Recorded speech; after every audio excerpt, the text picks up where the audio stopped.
Hello, this is Richard, this is Games Freezer, and today we're back with another 10-minute taster. We're over on the PC. We're looking at the making of Karateka.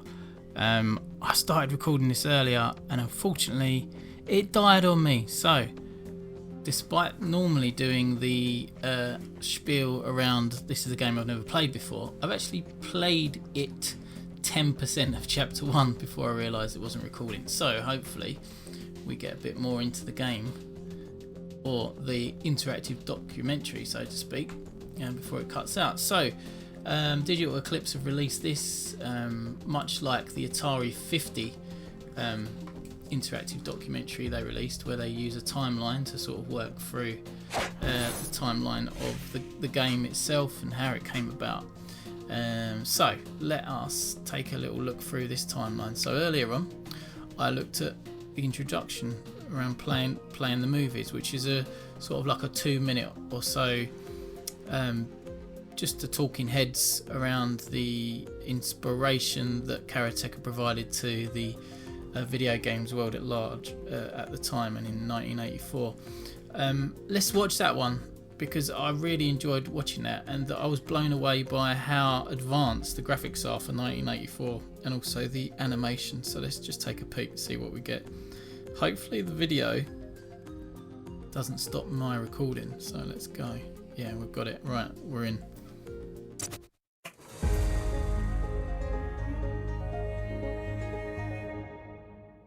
So, this is a media mate, and it contains a bunch of 5 and a quarter inch discs. There's a lot of classics in here, including Wolfenstein and Beyond Castle Wolfenstein, which inspired us later. And just behind that is the game, Karateka. Love it, it's so good. I remember seeing Karateka and wanting it, and then not have enough money to buy it. But I think I saved up some money and I eventually went back and got it. I was sold on the box artwork alone. Kind of told a story. I remember the illustration was really well done. And again, just kind of told a story of what that game was. And yeah, eventually I picked it up and started playing it. When I first loaded it up, what I expected was something down the lines of Karate Champ or similar head-to-head beat-em-ups. Instead, what I got was a cinematic experience. That's what blew my mind, right? The fact that it started with, a text crawl, right out of, which to my mind, that was right out of Star Wars, right? That cinematic experience is the thing that was just amazing, right? It was the most movie-like experience I'd ever had in a video game at that point. It really felt like, you're a karate hero in a movie. That's fantastic.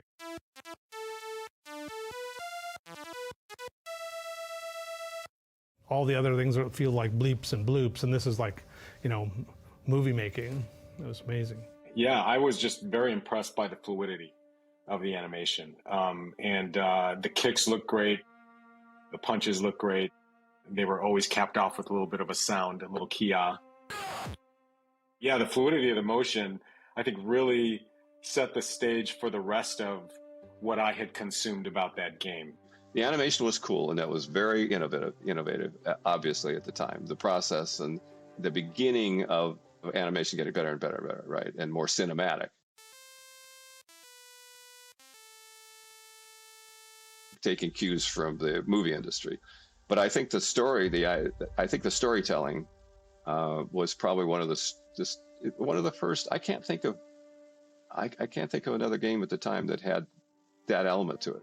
The characters were not little sets of pixels. They, in fact, were fully formed individuals. They had personalities. They had strengths and weaknesses. You've got to remember the level of graphics that people were doing at that time, and they were on the sophisticated side for that time. Karateka was historically a very significant game, and it saw the future before anybody else did. Part of it was because it understood the language of cinema, that visuals mattered, that full motion mattered, that human beings and characters and characterization and storytelling and music mattered in a way that we take for granted now when we see games that are at least as complex as films. A common knock against a lot of game developers today is that they want to be movie makers. But gosh, you could almost look at Karateka as sort of the original apple from the tree of knowledge there.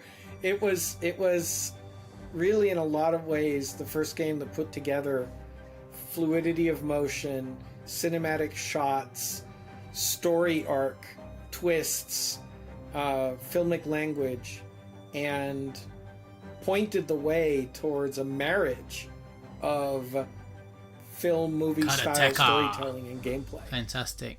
Yeah, so I thought I'd replay that one because I really liked watching that first time around. Then we get a few different pictures. So, born in 1964, Jordan Mechner quickly developed a love of cartooning, envisioning a career in comics. That all changed when he discovered computers. By 13, he was already contributing math-heavy articles about the Apple II to create a computing magazine with titles like In Search of Pi and Pascal's Triangle. What's it all about? So then you get to zoom in on the picture and have a little look there. Don't know where they are, but someone might recognise that. Then there's the Apple II. Part of the first wave of home computers sold in 1977, the Apple II's colour graphics and ease of use made it an early favourite, and the first device that introduced computers into the homes of millions of Americans. This quickly created a mass market for video game software, open to any Apple II owner skilled enough to create some. So there you go. I've never owned an Apple II. I've never owned any Apple computers, to be fair. But I used an Apple Mac during the 90s at secondary school. They look cool, and they still do now. At the Apple II, Jordan with his two family friends circa 1979, sitting at the Apple II. That year, when he was 14, Jordan sold his first game to a publisher. The company, Soft Tape, paid him $25 for his game called Maze, intended to put it in a collection of Apple II games on cassette tape. It does not seem that Maze was ever released. There you go. Here we go. Right, this is where I got up to last time. Apples and asteroids. More than anything, 14-year-old Jordan Mechner wanted an Apple II. He saved up the money he made doing caricatures at local fairs to buy one. Once he had his own computer, he immediately started creating games, including a version of a popular arcade game that was almost published. Right, okay, let's do this.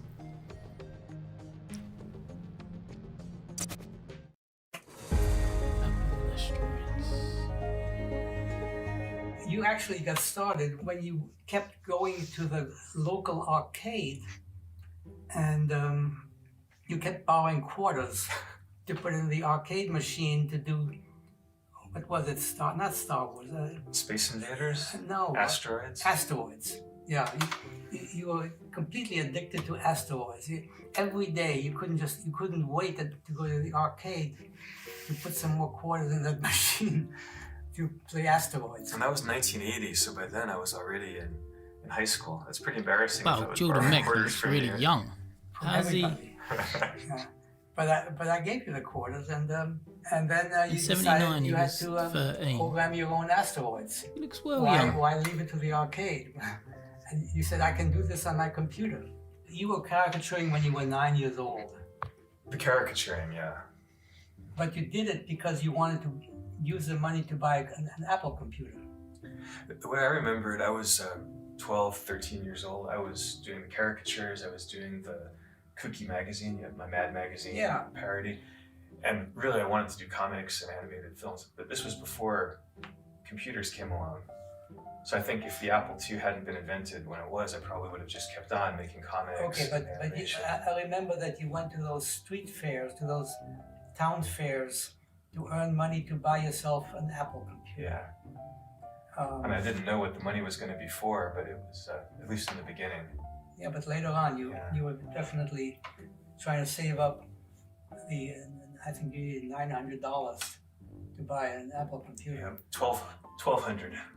$1,200. That was the price of a 16K Apple II. So to translate that into today's money, you can multiply maybe by 6. That's real money. I knew it was all the money I had. Yeah. And that even after doing the caricatures, then you borrowed from Emily to get for the last $100. You borrowed it from Emily. So then you started programming games. So the first one was Asteroids. Asteroids was actually, it took a couple of years to get to that point because my first games were in BASIC. you know, there was a game called Breakout on the Apple II. It had colored blocks, and you have a kind of a paddle. And it's very simple. It's a ball bouncing, and you try to knock out the blocks. Yes, right. And so I would look at these programs written in BASIC and try to deconstruct how they'd been done. Mm-hmm. And IBM had the Thomas J. Watson Research Center Explorers program. Once a week, my friend Adrian would drive me after high school to IBM, and like they would let us kids come in and use the computers after hours. So that's where I first started learning how to program BASIC and APL. I see. And then with the Apple, it had BASIC, but it also had machine language, which was more of a mystery. It took longer to learn that. Yeah. I remember that you did program asteroids. You worked on that quite a while, and it was so good, such a good replica of asteroids that a New Jersey company bought it from you. They paid you a lot of money. Well, maybe, I think it was $400. That was a lot of money. It was a lot of money, and it was the first money that I'd earned by programming. Yeah. And I was keeping track of it. It was fabulous, and you had a royalty position, and you thought you would make a lot more money from the royalty, but then they got sued, and they had to stop the whole thing because it was too good a replica of asteroids. Yeah, that's right. That's almost exactly how it happened.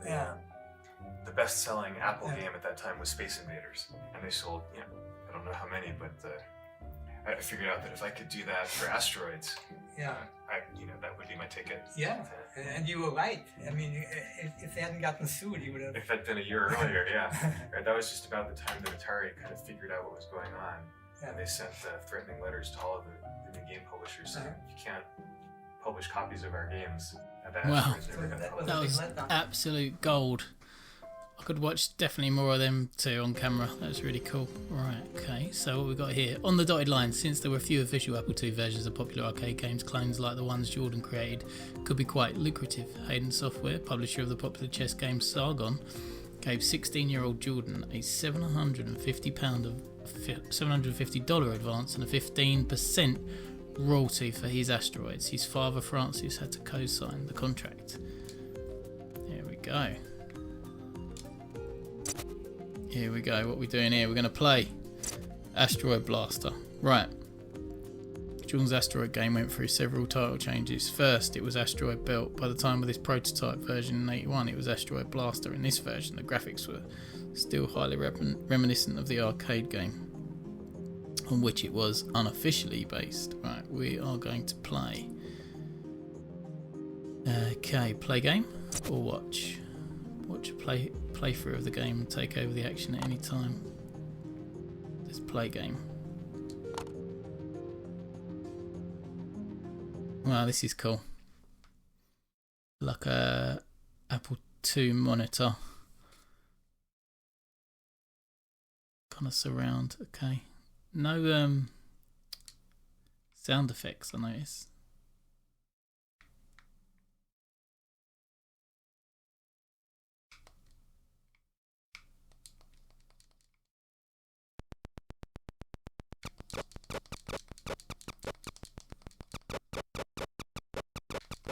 No auto fire. Ooh. So I've got to keep bashing the button. This is cool. You forget how addictive these type of games are, you know.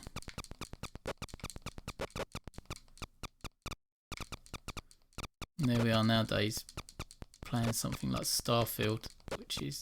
Ooh. Ah, got me. Right, there you go.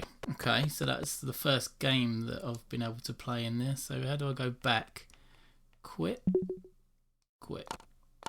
Yes. Very cool. Okay. Jordan Mechner, Yale man. In the fall of 1981, when he was 17, Jordan entered Yale University in New Haven, Connecticut, a few hours train ride away from his family home in Chapaka, New York. There, he started taking karate lessons and joined the Film Society. Ah, right.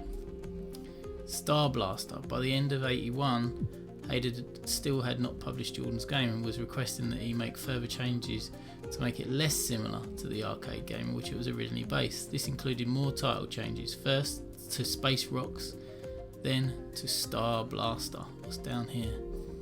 Okay, so I can play it. I just did that, didn't I? So I won't play that one again.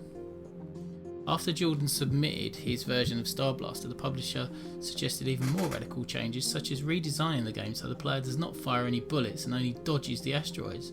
Jordan declined to make such changes. He told them he'd change the asteroids to soap bubbles, but nothing more, and Hayden's software never published the game. Wow. Jordan the Journaler. At the beginning of his second semester at Yale, Jordan began keeping a daily journal. He kept this up all throughout his college career and beyond, meticulously documenting the development of his early Apple II games. Jordan's Journals, January 27th, 1982. About this journal, my basic intention is to write down at the end of each day what happened, what I did, thought, felt, and so forth, so I can read it years from now and remember what it was like. Great idea. I missed all my classes today. Music, philos, discussion, group sociology. Shit, what's the matter with me? God, I know the feeling. Right, okay, let's go on to the next one. Free game concepts.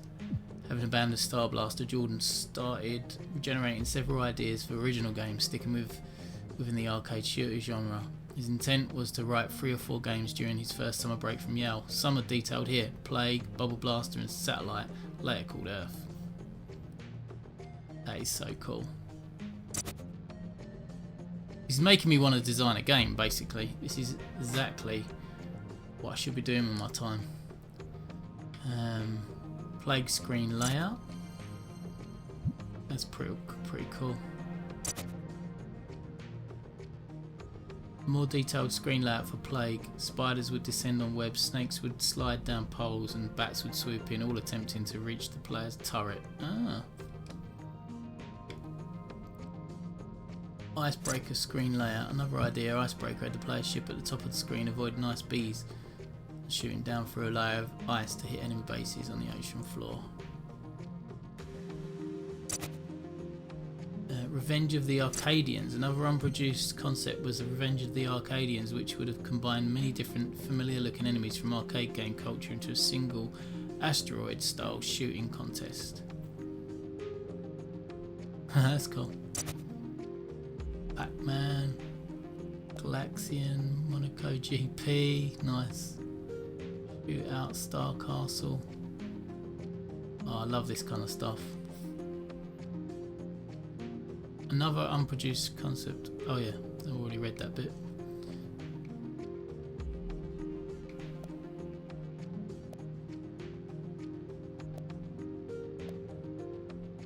Jordan's Journals, March the 11th, 1982. I've got a good thing going here. The Apple is still the #1 computer. Arcade games are the #1 sellers, and I'm writing Apple II arcade games, so I should churn them out and make pots of money while I can. This summer, I'll write 3 or 4. I should establish a working relationship with some other publisher, not Hayden. Serious? Brodebond? Right. Okay. Enter Death Bounce. In the end, the game that Jordan decided to create next was Death Bounce, another take on the asteroid genre. This would feature multicoloured bouncing balls that ricocheted off the walls of the arena. Yeah, I see. Like that. Death Bounce designs. Death Bounce design documents on graph paper from various stages of production. The spike enemy does not appear in any known prototype of Death Bounce. It was likely replaced with a rover. Jordan's Journals. I got a letter from Doug Carlston at Brodebond for his software submission. I like Brodebond. I'll send him a letter describing Bounce. Doug's letter mentioned that they might even pay airfare for programmers to come work with them. Wow, out in sunny California. Oh man, I want that so bad. I hereby vow no more work on this project until Friday, until psych paper, history paper, psych test, philosophy paper, music are out of the way, then finish the game during the reading period, then a week of exams, and whoops, freshman year will be over, and I'll have to pack my stuff and go home. Letter to Brodebond. As he neared completion of the first version of Death Bounce, Jordan reached out to the publisher Brodebond to gauge its interest. He finished programming on April 28th, 1982 and mailed Brodebond a disc on April the 29th. Dear Mr. Carlston, I've written an Apple II game, Death Bounce, that I'd like you to consider publishing. It's a machine language, high-res shoot 'em up game. If you're interested, please let me know and I'll send you a copy on disc. Wow. It's as simple as that. Death Bounce version 1. This is it. Right, I'm going to play this and call a halt to the 10-minute taster, but so far this is absolutely cracking. The first version of Death Bounce, April 28th, 1982, implements the elements seen in Jordan's original designs on paper. Multicoloured balls bounce haphazardly around the playfield, plus a large white ball called the Rover, inspired by the 1960s British TV show The Prisoner, that specifically targets the player's ship. The player can put up a temporary shield that causes enemies to bounce off them. Let's do this. Right. Here we go. Oh my god, this looks hard already. I'm not going to be very good at this, am I? Yes, bonus 100. Got the Rover. Oh no, did I get it?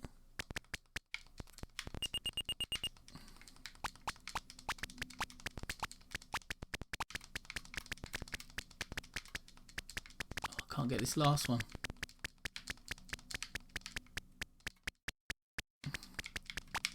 Ah, he got me. Did he get me? No. Yes. I don't know. This is cool, by the way. I love it. Such a simple concept. Ah, it got me. Done me in. Anyway, hopefully you've enjoyed the 10-minute taster, because I've really enjoyed another game or another interactive documentary from Digital Eclipse. Make sure you check this one out. If you've enjoyed the video, please press like.